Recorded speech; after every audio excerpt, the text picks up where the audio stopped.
النادي الاهلي نادي لغايه امتى هيكون فيه تحايل وتلاعب باللائحه؟ السنه اللي فاتت كان رابطه الانديه اللي بتنظم الدوري واتحاد الكره المصري مسموح لكل نادي ب7 لعيبه، ومع نهايه الموسم الماضي قرروا تخفيض النسبه من 7 لعيبه ل6 لاعبين اعاره.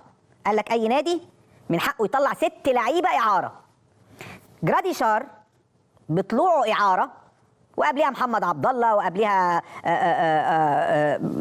كتير، يعني احنا بنتكلم تقريبا في 11 لاعب، واحمد رضا لسه طالع اعاره، ورضا سليم، وعشان يأيدوا يوسف بالعمري، وبالتالي هيبقى 11 او 12 لاعب اعاره يا جماعه. فده معناه ايه؟ فجيت سالت بقول لك يعني ازاي يعني النادي الاهلي يعني بيطلع 12 اعاره يعني، ورابطه الانديه قالت هم 6 بس. قال لك لا، ما هو النادي الاهلي بيلعب لعبه كده حلوه،